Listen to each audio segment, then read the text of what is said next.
আরে ফালতু কথায় সময় নষ্ট করে, বৈশা বৈশা জিমায়, চা দোকানে আড্ডা দেয়, নায়াতকুরের লগে দুষ্টামি করে, এই বইয়া বইয়া বৈশা থাকে। আর কি করেন কয় না, কোনো কাম নাই, এমনি বইয়া। অথচ এক লাইন দুই লাইন করে করে যদি আল্লাহর কোরআন শিখতো, শিখা হয়ে যেত, শিখা হয়ে যেত। কিন্তু অনেক মুরব্বীদের মধ্যে খামখেয়ালিরা, বয়স্ক লোক কিছুটা অহংকারী হয়, আর কিশোর যুবক ছেলে কিছুটা অধিকাংশ গাফেল হয়। অর্থাৎ শরীর সুস্থ থাকার কারণে সে গাফলতি করে, খামখেয়ালি করে, আর কি মনে করে এখনো সময় আছে, বয়স মাত্র। আর বয়স্ক লোকের মধ্যে কিছুটা অহংকার কাজ করে, অর্থাৎ মনের মধ্যে একটা ভাব থাকে যে আজকে এত বছর বয়স, বুড়ো হয়ে গেছে, কোনটা কি না বুঝি নাকি, হ্যাঁ কত কিছু দেখলাম, কত হুজুর দেখলাম। এই সমস্ত কিছুটা অহংকার ভাবের কারণে শিখতে পারে না, শেখার মানসিকতা নেই। এজন্য এটা খেয়াল করা। কোরআনুল কারীমের প্রত্যেক সূরার ফজিলত আছে। আল্লাহ তাআলা কোরআনুল কারীমের তেলাওয়াতের জন্য প্রচন্ড উৎসাহিত করেছেন, প্রচন্ড ভাবে। আমাদের প্রিয় নবী সাল্লাল্লাহু আলাইহি ওয়াসাল্লাম, নবীজিকেও আল্লাহ তাআলা বলছেন, উতলু মা উহিয়া ইলাইকা মিনাল কিতাব, আপনার উপরে আল্লাহ তাআলার পক্ষ থেকে যেই কোরআন নাজিল হয়েছে আপনি তা তেলাওয়াত করুন। নবীজিকে বলছেন উতলু, আপনি তেলাওয়াত করুন। ওয়ারাত্তিলিল কুরআন তারতিলা, আল্লাহ তাআলা বলছে রাত্রি জেগে, রাত গভীরে আপনি যখন আল্লাহর জন্য জাগবেন তাহাজ্জুদের নামাজে, তো এই সময় বিশুদ্ধতার সাথে ধীরে ধীরে মহব্বতের সাথে কোরআনুল কারীম সহি শুদ্ধ তেলাওয়াত করুন। তো আল্লাহ নবী সাল্লাল্লাহু আলাইহি ওয়াসাল্লামকে আল্লাহ তাআলা বলছেন, কোরআন শরীফে আছে নবীজি নিজে বলছেন যে আল্লাহ তাআলা আমাকে কোরআন তেলাওয়াত করতে আদেশ করেছেন। তাহলে নবীজি সাল্লাল্লাহু আলাইহি ওয়াসাল্লাম কোরআনুল কারীম তেলাওয়াত করতেন। তাহলে আপনারা যারা মাঝ বয়সী আছেন, আপনাদের এই শেষ সময়টা আল্লাহর কোরআন শিখা, কোরআনুল কারীমের তেলাওয়াতের মধ্যে কাটানো উচিত। এটা একটা গুরুত্বপূর্ণ আমল। আফদালুজ যিকরি তিলাওয়াতুল কোরআন। নবী সাল্লাল্লাহু আলাইহি ওয়াসাল্লাম বলছেন, সর্বশ্রেষ্ঠ জিকির হলো কোরআনুল কারীমের তেলাওয়াত। কোরআনুল কারীমের তেলাওয়াত সমস্ত বুজুর্গানে দ্বীন, আউলিয়ায়ে কেরাম, সাহাবায়ে কেরাম, ওনাদের অন্যতম একটা বৈশিষ্ট্য, ওনারা বেশি থেকে বেশি কোরআনুল কারীম তেলাওয়াত করতেন, কোরআন শরীফ তেলাওয়াত করতেন। এই জন্য কোরআনুল কারীম বেশি বেশি তেলাওয়াত করা, এটা একজন মুমিনের সিফাত, মুমিনের বৈশিষ্ট্য। কোরআনুল কারীমের মধ্যে আছে, আল্লাহ তাআলা বলেন, ইন্নাল্লাযীনা ইয়াতলুনা কিতাবাল্লাহ ওয়া আকামুস সালাহ ওয়া আনফাকু মিম্মা রাযাকনাহুম সিররাও ওয়া আলানিয়া ইয়ারজুনা তিজারাতাল। এই ছেলে, এই বেটা বাইরে গিয়ে কথা বল, বেটা ফালতু কথা কার, বেটা বাইরে যাও, ফাজলামি করার জায়গা নাই এনে। জানো এটা মসজিদ, যে জানো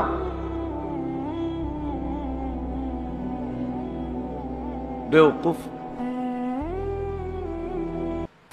আল্লাহ তাআলা বলেন, ইন্নাল্লাযীনা, এই ছেলে হেলান ছাড়ো, বুড়ো হয়ে গেছো নাকি, ছাড়ো হেলান ছাড়ো, সামনে আসো, আরো সামনে আসো। একজন, এই হেলান ছাড়েন আপনারা, বয়স্ক বুড়া মানুষের হেলান দিবে, জোয়ান মানুষের হেলানের দরকার কি, ছাড়েন হেলান ছাড়েন। ভাইয়া আপনি একটু আগে আসেন, এটা তো মসজিদ, এটা আদবের জায়গা। খামখেয়ালেন, বয়স্ক লোক ঠিক আছে, ওনার ক্লান্তি থাকতে পারে, দুর্বলতা থাকতে পারে। 20-25 বছরের পোলাপানের হাঁটা চলা দেখলে মনে হয় বুড়া, 200 বছরের বুড়া। গুনাহের কারণে অসংখ্য ছেলে পেলের চেহারা দেখলেই বোঝা যায় দুর্বল, যে শুধু গুনাই করে, শুধু মূলত স্বতঃস্ফূর্ততা, উদ্যমতা নাই। গুনাহের প্রতি শুধু আগ্রহ, এতটুকুই। দিন রাত ছবি দেখে, নারী দেখে, মোবাইল টিপে, একখানে একখানে কোনা কানা সিফা সাফার মধ্যে বসে থাকে। বুঝছেন না কথাটা? এটাই কাজ, এইটুকুই কাজ। কিন্তু 24 ঘন্টা মেহনত করা, দিন রাত পরিশ্রম করা, এটা আলাদা ব্যাপার। এটা আলাদা, আল্লাহ তাআলার পক্ষ থেকে দয়া, হিম্মত। আল্লাহ যাকে দেয়, তৌফিক দেয়, সে করতে পারে। আমাদের প্রিয় নবী সাল্লাল্লাহু আলাইহি ওয়াসাল্লাম 5 ওয়াক্ত নামাজের পরে দোয়া করতেন, আল্লাহুম্মা ইন্নী আউযু বিকা মিনাল আজজি ওয়াল কাসাল। এটা একটা দোয়া ছিল নবীজি। আয় আল্লাহ, আমি আপনার কাছে দুর্বলতা এবং অলসতা থেকে পানাহ চাই। কাসাল মানে হলো অলসতা, দুর্বলতা থেকে পানাহ চাই। এমনি শরীর চলে না, কি ভাল লাগে না, কি লেগে ভাল লাগে, এমনি ভাল লাগে না, এমনি ভাল লাগে না, কিতা ভাল লাগে না। আরে আসল কথা হলো শয়তান ইবলিস তারে এইভাবে আটকায় রাখছে যে কোন নেক কাজের প্রতি কোনো আগ্রহ, প্রেরণা জাগে না। এটা মনে রাখবে, নেক কাজের প্রতি আগ্রহ না জাগা এটা অলসতা, এটা লানত, এটা অভিশাপ। ওই ব্যক্তি বদনসিব যে যার কলিজার ভিতরে কল্যাণকর কাজের প্রতি প্রেরণা জাগে না, মন চায় না, মনেই আসে না, মনেই আসে।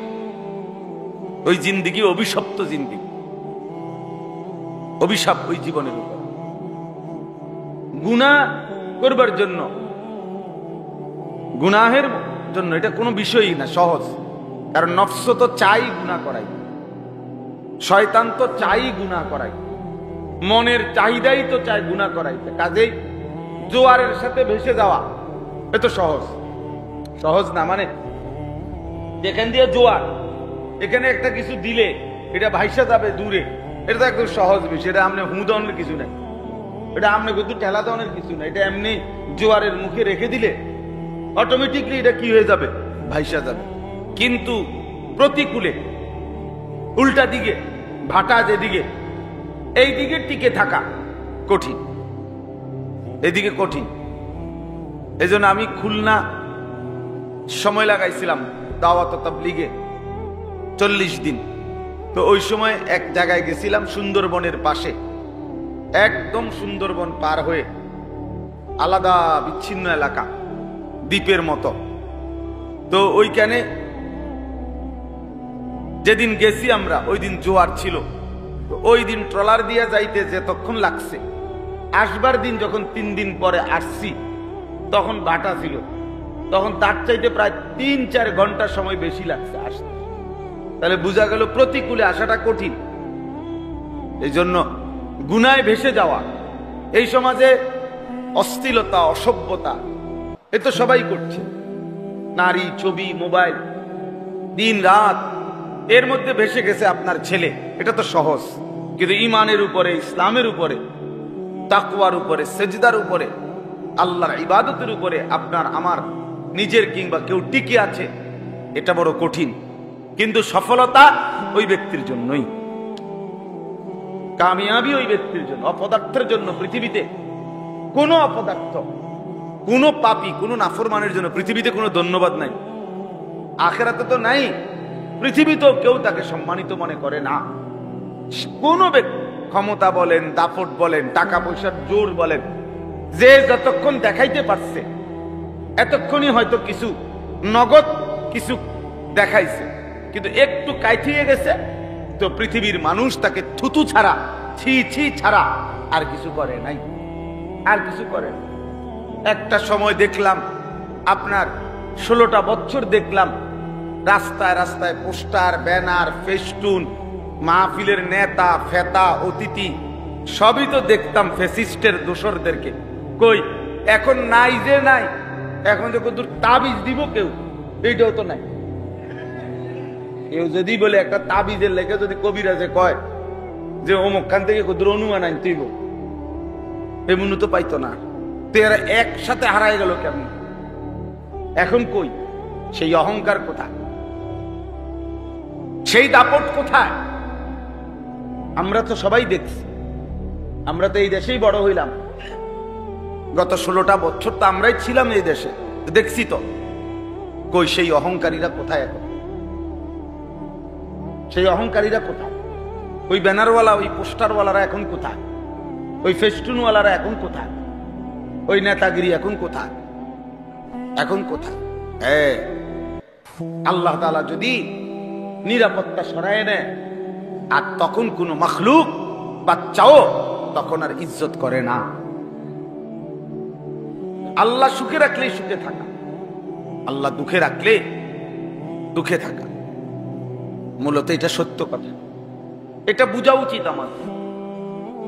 আমাদের ছেলেপেলেরা বুঝে না, এতে মনে করছে এদের বাপের জোরে, তার বাপ বিদেশ, তার সমস্যা কি? তোমার সমস্যা তুমি জানো না। তে মনে করছে তার বাবার চাকরি আছে, টাকা পয়সা আছে, আর আমার বাবা যেহেতু আমার বাধা দেয় না, মা কিছু বলে না, অতএব আমার অসুবিধা কি?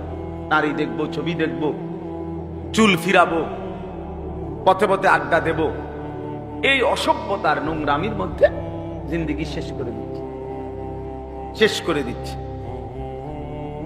এই জন্য মনে রাখবে, নেক কাজের প্রেরণা না জাগা, অন্তরের মধ্যে না আসা, এটা অনেক বড় অভিশাপ। কেন দিনের পর দিন একজন ব্যক্তি নিজে মুসলমান জানার পরেও তার নামাজ পড়তে মন চাইবে না কেন? তোর মনের উপরে কোন গজব পড়লো? কোনদিন ফজরের নামাজ পড়তে 365 দিনে একদিনও মন চাইল না? তোর মনের উপরে কোন লানত পড়লো রে? কোন লানত পড়লো তোর মনের উপরে? কেমনে এত বড় লানত তোর পড়লো তোর উপরে যে তোর এক ওয়াক্ত নামাজ পড়তে কোনোদিন মন চায়? এমন নাফরমান নাই সমাজে? এক বছরে আমি 10 বছরও তো পড়ছে না ফজরের নামাজ, জানি না ফজরের নামাজ কি? তা ফজরের নামাজ কি? তা আবার তাহলে কি পরিমাণ অভিশাপ তার কলজাটার মধ্যে, আল্লাহর লানত তার উপরে, নাই তো কি? কোরআন শরীফ স্পষ্ট আছে, সেজদা না দিলেই লানত পড়ে। ইবলিস সেজদা দেয় নাই, আল্লাহ তাআলা কি দিছে? তাকে লানত দিছে। ওয়া ইন্না আলাইকা লানাতা ইলা ইয়াউমিদ্দিন। ইবলিস সেজদা দিলা না, কিয়ামত পর্যন্ত তোর উপরে আমি আল্লাহর লানত। কোরআন শরীফের আয়াত। তাহলে যে সেজদা দেয় না তার উপরে আল্লাহর লানত।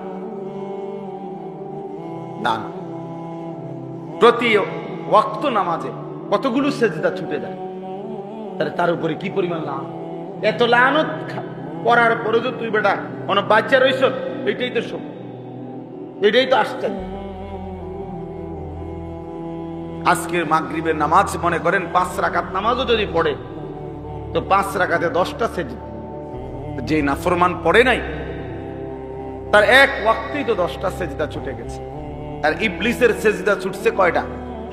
একটা মাত্র, একটা সেজদা। এতেই আল্লাহ তাআলা বললেন কিয়ামত পর্যন্ত লানত।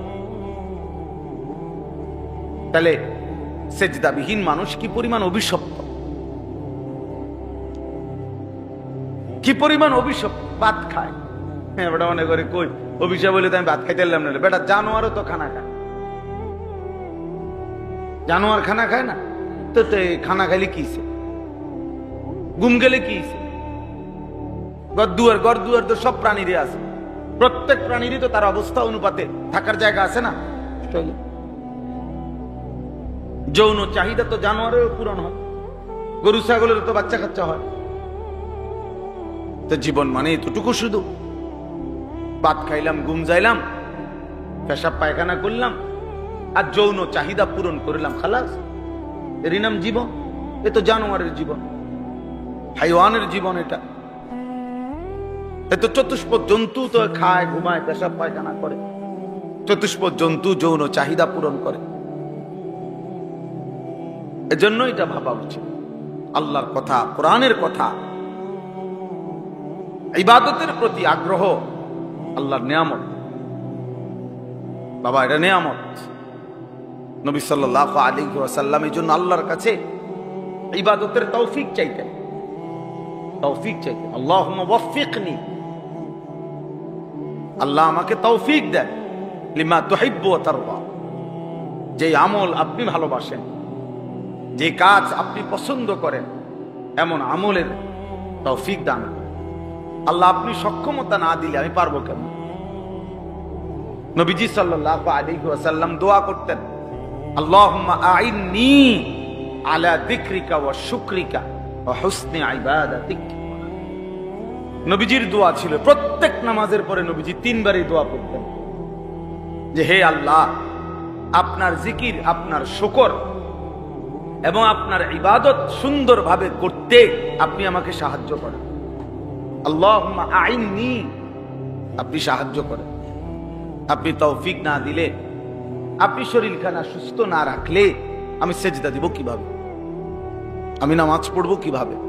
আমি আপনাকে ডাকবো কিভাবে?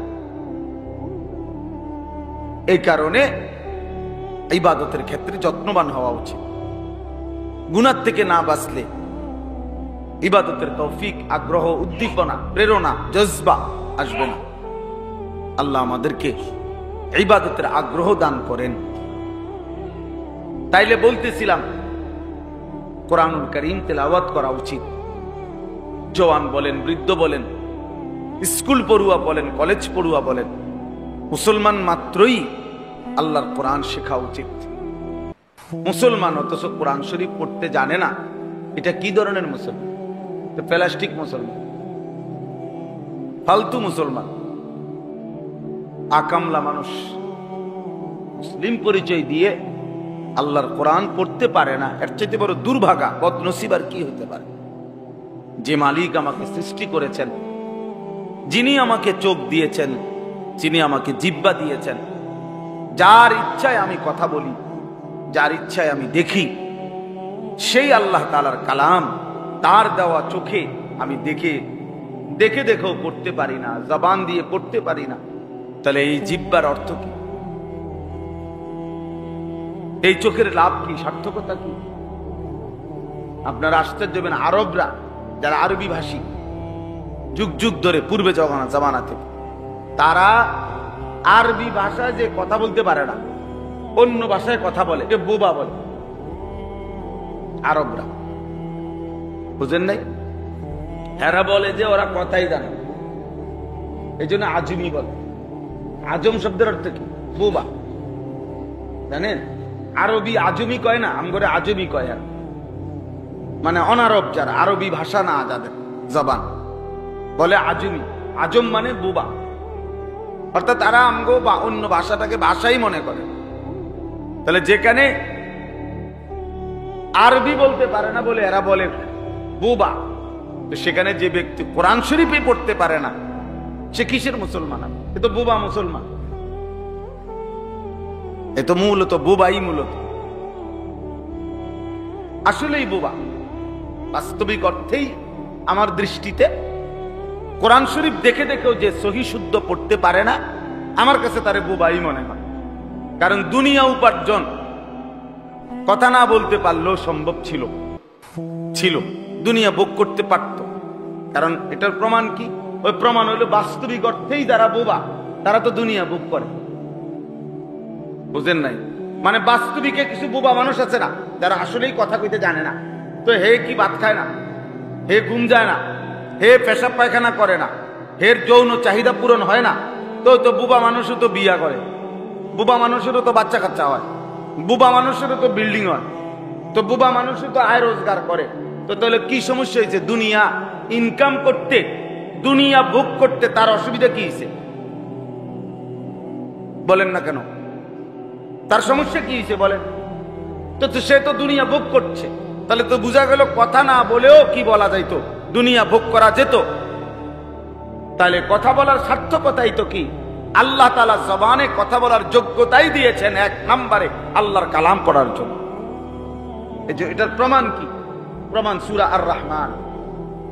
সূরা আর রহমানের মধ্যে আল্লাহ বলছে, আর রহমান আল্লামাল কোরআন। রহমান মানে আল্লাহ, রহমান তো আল্লাহর নাম না। আল্লামাল কোরআন, যিনি কোরআন শিখিয়েছেন। এরপরে আল্লাহ বলে খালাকাল ইনসান, যিনি মানুষকে সৃষ্টি করেছেন। আল্লামাহুল বায়ান, এবং সেই মানুষকে কথা বলার যোগ্যতা দিয়েছেন।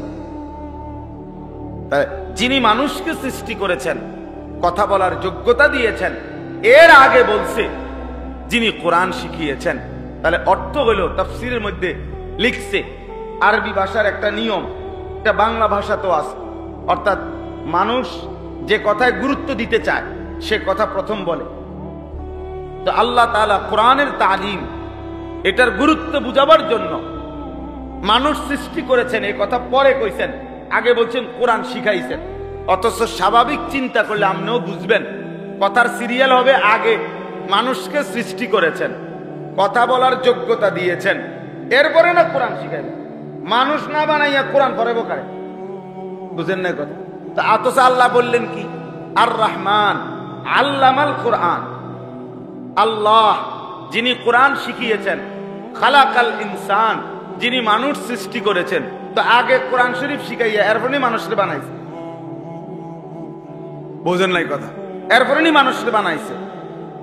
মানুষের সৃষ্টি যদি না হয় তো কোরআন শিখাইব কেন? এবারে মানুষ তো হইতেইব আগে। তাহলে হিসাবে তো দরকার ছিল আগে কথা বলা যে আর রহমান খালাকাল ইনসান আল্লামাল কোরআন, আল্লাহ রহমান যিনি মানুষকে সৃষ্টি করেছেন এবং যিনি কোরআন শিখিয়েছেন। তাহলে এটা পরে বলা দরকার ছিল না, কিন্তু আল্লাহ এটা আগে বলছেন। অর্থ হইল আল্লাহ তাআলা এটাকে হসর বলে, অর্থাৎ গুরুত্বের জন্য, তাকিদের জন্য আল্লাহ বুঝাইতে চাইছেন যেন যে শোনো, মানুষকে আমি সৃষ্টি করেছি কোরআনুল কারীমের শিখার জন্য। তাহলে এই জবানের উদ্দেশ্যই কোরআন পড়া, এই চোখের উদ্দেশ্যই আল্লাহর কালাম দেখা, সেটাই দেখলেন না। মুসলমান হয়ে দুর্ভাগ্য, বদনসিব, বদ্ধ কপাল, দুনিয়া এমনি অর্জন হইত। আল্লাহ আমাদেরকে বুঝার তৌফিক দান করেন। চলেন এবার এই আয়াত কোরআনুল কারীমের সূরা বাকারার 3টি আয়াত 8, 9, 10 এই 3টি আয়াত আমি তেলাওয়াত করেছি। এই 3টি আয়াত সূরা বাকারা প্রথম 20 আয়াত আল্লাহ তাআলা মানুষের 3টা প্রকার বলছেন। এই পৃথিবীতে কিয়ামত পর্যন্ত কোরআনের দৃষ্টিতে, ইসলামের দৃষ্টিতে মানুষ 3 প্রকার। কয় প্রকার? 1 নাম্বার মুমিন, 2 নাম্বার কাফের, 3 নাম্বার মুনাফিক। মানুষ হবে এই 3 আইটেম, মুমিন, কাফের, মুনাফিক। কোরআনুল কারীমের এই সূরা বাকারাতে প্রথম 20 আয়াতে আল্লাহ তাআলা এই 3 শ্রেণীর মানুষের পরিচয়, বৈশিষ্ট্য উল্লেখ করছে। মুমিন কেমন হয়, কাফের কেমন হয়, মুনাফিক কেমন হয়, 20টা আয়াত আছে এখানে। কারণ সামনের আলোচনা আল্লাহ তাআলা যেন বুঝাইতে চাইছেন, বান্দা সামনে পুরা কোরআন আলোচনা শুরু হবে। তো প্রথম 20 আয়াতে সূরা বাকারাতে আমি মানুষের এই 3 আইটেম বলে দিলাম। এবার কোরআন পুরাটা পড়বা, পৃষ্ঠায় পৃষ্ঠায় নিজের সাথে মিলাইবা তুমি মানুষের কোন আইটেমে পড়ছো। বুঝেন নাই কথা? তুমি মিলাইবা, কোরআন পড়বা আর মিলাইবা যে এই পৃষ্ঠার এই কথার কারণে আমি মানতেছি না না মানতেছি, হ্যাঁ, আবার স্বীকার করি না অস্বীকার করি। তো নিজে নিজে বুঝতে পারবেন যে আমি মুমিন নাকি কাফের নাকি মুনাফিক। এই জন্য আল্লাহ তাআলা সূরা বাকারা, কারণ সূরা ফাতিহা হলো ভূমিকা, পুরা কোরআনের সারাংশ হলো সূরা ফাতিহা। এরপরে মূল বক্তব্য বিস্তারিত। আপনার সূরা ফাতিহা হলো যে খবরের শিরোনাম, আগে শিরোনাম বলে দিছে, এরপরে বলছে এবার বিস্তারিত। তো এবার বিস্তারিত শুরু হয়েছে সূরা বাকারা থেকে। এই সূরা বাকারার বিস্তারিত আলোচনার আগে আল্লাহ তাআলা বলে নিছে মানুষ 3 প্রকার, মুমিন, কাফের, মুনাফিক। এবার বান্দা শুনতে থাকো আর মিলাইতে থাকো, তুমি কি মুমিন না কাফের না মুনাফিক। মিলাও, মিলাইয়া আপনি হিসাব করবেন, এমনি আপনি বুঝবেন যে আপনি জান্নাতি না জাহান্নামী, আপনি কি লাইনে আছেন না বেলাইনে আছেন, সেটা বুঝবেন, বুঝবেনই। কোরআনুল কারীমের মধ্যে আছে হাশরের ময়দানে আল্লাহ তাআলা মানুষকে তার আমলনামা হাতে তুলে দিবেন, প্রত্যেককে এবং আল্লাহই বলবেন তোমার আমল নামা তুমি পড়ো এবং তুমি হিসাব করো। কাফা বিনাফসিকা আল-ইয়াওমা আলাইকা হাসিবা, আজকের হিসাবের জন্য তুমি যথেষ্ট, তুমি ফয়সালা করে মিলাইতে পারবা যে তুমি জান্নাতি না জাহান্নাম। তোমার আমল তো তুমিই দেখবা, তুমি তো বুঝবাই। সাহিবুল বাইতে আদরা বিমা ফিহি, আরবিতে বলে ঘরওয়ালাই জানে ঘরে কি আছে, আর কেউ না জানুক, আমি তো জানি। আমার বাসার মধ্যে কি কি ফার্নিচার আছে আমি তো কমপক্ষে জানি, আমি জানবো না কেন? তাহলে আমার আমল নামা আমারে দিলেই তো আমি বুঝবো যে এই গুনাহগুলো আমি করছি কিনা, এই নেকগুলো আমি করেছি কিনা, আমি তো জানি এগুলো। তাইলে আল্লাহ বলে তোমারটা তুমি হিসাব করো, কোনো ভুল হইলে আমারে জানা। ফেরেশতা ভুল লিখছে, আল্লাহ এনে এখানে আপনার 62 লিখছে, আমি মিছা কথা কইছি 30টা, ফেরেশতা লিখছে 35টা। এমন এমন কি আমি ওজনে কম দিছি 3 কেজি, ফেরেশতা লিখছে 3.5 কেজি, এনে আধা কেজি কমবো। এমন ভুল ধরার যোগ্যতা সুযোগ মিলবে না, কারণ ফেরেশতা তো আল্লাহর এমন সৃষ্টি যার নিজস্ব কোনো ইখতিয়ার স্বাধীনতা নাই, বুঝছেন? ফেরেশতা নিজস্ব কি নাই? ইখতিয়ার নাই।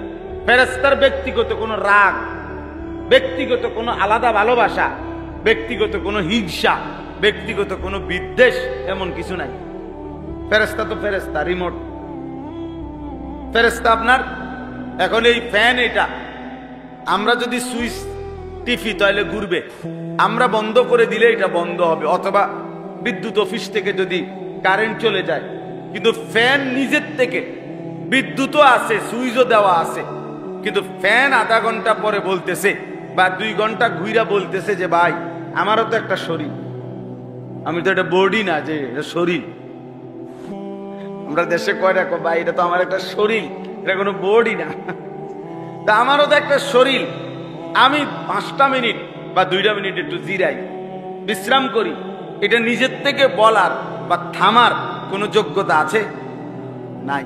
ফেরেশতা এমন, ফেরেশতা কি এমন? ফেরেশতার নিজস্ব কোনো বাড়ায় দেওয়ার, কমায় দেওয়ার, ফাঁকি দেওয়ার, আড়াল করার, না লেখার, রাগ করার, আবার গোসা করার, অভিমান করার কোনো যোগ্যতাই নেই। সে শুধু আল্লাহ তাআলার আদেশের গোলাম।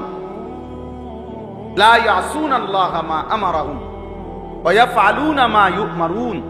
আল্লাহ বলেন ফেরেশতাদের বিষয়ে যে আল্লাহর আদেশ তারা বিরুদ্ধাচরণ করে না, এবং আল্লাহ যা করতে বলেছেন তাই তারা 24 ঘন্টা করতে থাকে।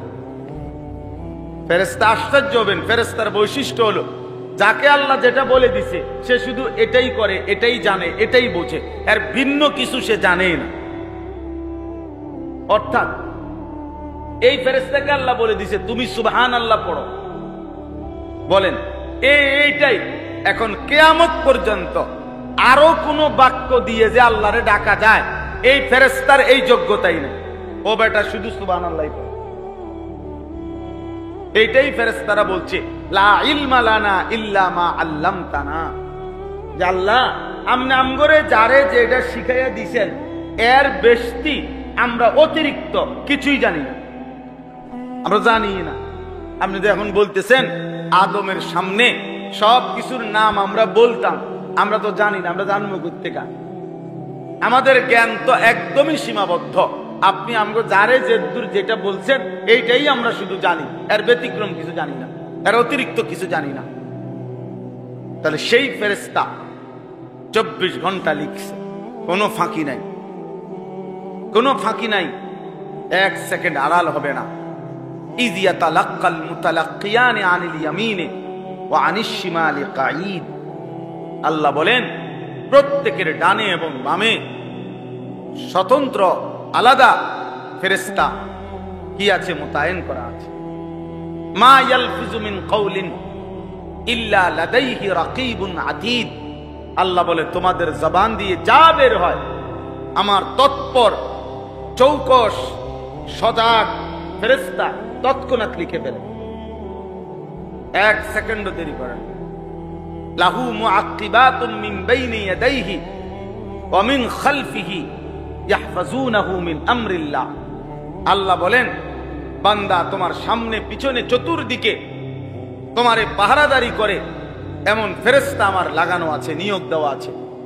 ইয়াহফাজুনাহু মিন আমরিল্লাহ, আল্লাহর যে কোনো আদেশ হুকুম তারা হেফাজত করে, তোমার ব্যাপারে সংরক্ষণ করে। অর্থাৎ আমাদের প্রত্যেকের সাথে শুধু ডানে বামে দুইজন ফেরেশতা এটা না, আরো ফেরেশতা আছে। ডানে বামে দুইজন ফেরেশতা তো লিখার আলাদা। এবার আমাদের এই জবানের কথা লিপিবদ্ধ করার জন্য আরেকজন ফেরেশতা আলাদা, উনি শুধু আমাদের কথাগুলো লিখে। আবার আমাদের চারদিকে আমাদেরকে হেফাজত করে, সংরক্ষণ করে। হ্যাঁ, এরকম আবার ফেরেশতা আছে। আমরা যে ঘুমাই আমাদের নাক তো খোলা থাকে, এই নাক দিয়ে যদি অহরহ ফুক ঢোকে। আমরা যে ঘুমাই আমাদের এই কান তো কি থাকে, খোলা থাকে। এই কান দিয়ে যদি বিষাক্ত কোনো পোকা ঢোকে, আর বাঁচবেন কেমনে? আপনি কান তারে লাগাইয়া কেমনে শুইবেন? নাক বন্ধ করে শুইবেন কিভাবে? আপনি নিঃশ্বাস আসা দেওয়া করবে কেমন? তো আল্লাহর পক্ষ থেকে ফেরেশতা ইয়াহফাজুনাহু, হেফাজত করে আল্লাহ। তোমাদের চারিদিকে ফেরেশতা আছে আমি আল্লাহর পক্ষ থেকে। ওরা তোমাকে আমার আল্লাহর আদেশ যার ব্যাপারে যেটা সেটা দায়িত্ব পালন করে। বুঝছেন না কথা? আল্লাহ যখন বলে দেয় তার নাক তার চোখের দিকে খেয়াল রাখো, তার কানের দিকে খেয়াল রাখো, ঘুমন্ত এই অবস্থায় আমার বান্দার চোখে নাকে কানে যেন কিছু না ঢোকে, এই ফেরেশতা খেয়াল রাখে। এই ফেরেশতা পাহারাদারি করে। আমাদের প্রত্যেকের অন্তরে দিলের মধ্যে একজন ফেরেশতা থাকে, সেই ফেরেশতা লিম্মাতুল মালাক। এই ফেরেশতা আমাদেরকে নেক কাজের প্রেরণা দেয়, নেক কাজের প্রতি উৎসাহিত করে। আলাদা ফেরেশতা, এরকম আলাদা ভাবে, নাহলে আল্লাহ তাআলার কোটি কোটি ফেরেশতা কি কাম করে? বইয়ে বইয়ে কিসি রাখায়? তাইলে আল্লাহ তাআলার এই বিশাল মাখলুকাতে কোটি কোটি কাজ আছে যেটা রব্বে করিম ফেরেশতাদের মাধ্যমে করিয়ে থাকেন। এই জন্য বললাম, তাহলে ফেরেশতার এই নিখুঁত লেখা আপনি আমি অস্বীকার করব কিভাবে? কোনো সুযোগ নেই। এই জন্য নিজেকে নিজে প্রমাণ করেন, নিজের জিন্দেগি নিজে দেখেন, আল্লাহর কোরআন পড়েন। আল্লাহ শুরুতেই বলে দিছে, বান্দা মানুষ তিন প্রকার হবে, হয় মুমিন, নয় কাফের, নয় মুনাফিক। এর মধ্যে 20টা আয়াত ব্যবহার করছেন এই তিন আইটেম বুঝাবার জন্য। আবার এই তিন আইটেম বুঝাবার জন্য আলাদা আলাদা 3টা সূরাও নাজিল করছে। কোরআন শরীফে 3টা সূরা আছে, একটার নাম সূরায়ে মুমিনুন, একটার নাম সূরায়ে কাফিরুন। এটা অনেকেই পারেন, ছোট সূরাটা, কুল ইয়া আইয়ুহাল কাফিরুন লা আ'বুদু মা তা'বুদুন, এই সূরা। আরেকটা আছে সূরায়ে মুনাফিকুন। তাহলে মুমিনদের নামে আলাদা সূরা আছে, কাফেরদের নামে আলাদা সূরা আছে, মুনাফিকের নামে আলাদা সূরা আছে। আবার কোরআন শরীফে আর প্রত্যেক সূরার মধ্যেই আল্লাহ তাআলা বিভিন্ন সূরায় মুমিন, কাফের, মুনাফিকের বহু বৈশিষ্ট্য, বহু পরিচয়, বহু শাস্তি, বহু নিয়ামত, পুরস্কার এগুলো উল্লেখ করছে। তাহলে কোরআনুল কারীমের মধ্যে পৃষ্ঠায় পৃষ্ঠায়, পাতায় পাতায় এই 3 শ্রেণীর আলোচনা। কোথাও শুনবেন মুমিনের আলোচনা, কোথাও কাফেরের আলোচনা, কোথাও মুনাফিকের আলোচনা, এই 3 শ্রেণীর আলোচনা। অতএব মানুষের এই 3 আইটেমের মধ্যে এই 20টা আয়াত শুরুতে আল্লাহ বলে নিছেন। এর মধ্যে 20 আয়াতের মধ্যে 5টা আয়াত প্রথম মুমিনের আলোচনা, 2 আয়াত মানে 6 এবং 7 এই 2 আয়াত হইল কাফেরের আলোচনা। আর 8 থেকে নিয়ে 20 13 আয়াত মুনাফিকের আলোচনা।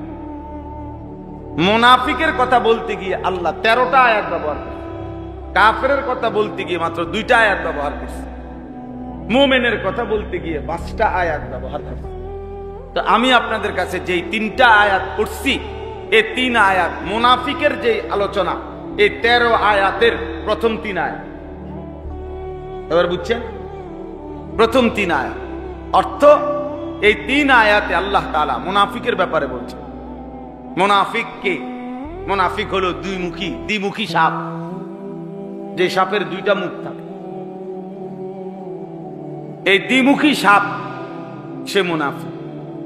হুয়াল্লাযী ইউযহিরুল ইসলাম ওয়া ইউবতিনুল কুফরা, যে মুখে নিজেকে মুসলমান প্রকাশ করে অথচ যার অন্তরের মধ্যে, হৃদয়ের মধ্যে কুফরি, যে প্রতিনিয়ত তার দিলের মধ্যে আল্লাহর অবাধ্যতা, রাসূলের অবাধ্যতা, আল্লাহর কোরআনের বিরোধিতাটাই লালন করে, অথচ জবানে জিজ্ঞাসা করলে মুখে মুখে বলে আমি মুসলমান, তারে মুনাফিক বলে। ইউযহিরুল ইসলাম, ইসলাম প্রকাশ করে, ইউবতিনুল কুফরা, কুফরি গোপন রাখে, গোপন রাখে। যে এক দিক দিয়ে ঢোকে আরেক দিক দিয়ে বের হয়। আরব দেশে এক ধরনের ইঁদুর ছিল, ইঁদুর, ইয়ারবু ইঁদুরের নাম, বড় বড় ইঁদুর ছিল। তাফসীরের মধ্যে আছে এই ইঁদুর আরব দেশের, তার সিস্টেম ছিল ইঁদুরের, মনে করেন এখান দিয়ে গর্ত, ওই ইঁদুরটা, তো এই গর্তটা তো মুখ খোলা, তো এখান দিয়ে এসে ঢোকে, এখান দিয়ে এসে বাইর হয়। স্বাভাবিকভাবে যে কেউ দেখলে বুঝবো যে ইঁদুরের গর্তের মুখ যেহেতু এটা, তো সে ঢুকবে কোনান দিয়া, এন দিয়ে, তো বাইরেব কোনান দিয়া, এদিক দিয়ে বাইরেব, ঠিক না কথা? কিন্তু এই ইঁদুর কি করত, এখান থেকে নিয়া ওই মনে করেন 1 কিলো দূরে বা আধা কিলো দূরে, অনেক দূরে আরেক জায়গা দিয়া এই নিচের থেকে মাটি খুঁড়া খুঁড়া খুঁড়া খুঁড়া খুঁড়া খুঁড়া খুঁড়া খুঁড়া খুঁড়া ওই পর্যন্ত মাটি খুঁড়া এখানে একটা রাস্তা বানায় রেখে যাওনে, ওই মাথাত নিয়া সে মাটির একদম উপর পর্যন্ত সে খুঁড়া মাটি ক্লিয়ার করে রাখছে, পরিষ্কার করে রাখছে, শুধু উপরের যে লেভেলটা মাটি এইটা ফেলাইতো না। এমন বাটফা, বুঝছেন না কথা? মানে এই উপরের এই কদ্দুর মনে করেন পাতলা মাটিটা এই দূর রয়েছে আর এটা উপরে দিয়ে কেউ তাকাইলে বুঝবে এনে কোনো মুখা নাই, এনে কোনো গর্ত নাই, কিন্তু উনি রেডি করে রাখছে পুরাটা। এখান দিয়ে যখনই তারে কেউ দৌড়ানি দেয় তো এখানে ঢুকে, তো ঢুকলে তো ওই ব্যক্তি মনে করে তেন দিয়ে বাইরে বাবা, কিন্তু সে এক দৌড়ে গিয়া ওইখান দিয়া খোঁচা দিয়েই বাইরে যায়। তো তখন আরবের মানুষ এরকম যখন কোনো ইঁদুরকে এদিক দিয়ে ঢুকা যখন দেখতো যে ওই দিক দিয়ে বের হয়ে গেছে, তখন এই আরবের মানুষ কথায় বলতো না ফাকাল ইয়ারবু, হায় হায় ইঁদুর মুনাফিকি করলি, কি করলা? মুনাফিকি করলা, তুমি বুঝাইলা তুমি হেন্দিয়া, অন্দিকে লাগা হেন্দিয়া। এই মুনাফিক হলো দ্বিমুখী, কথা বুঝছেন?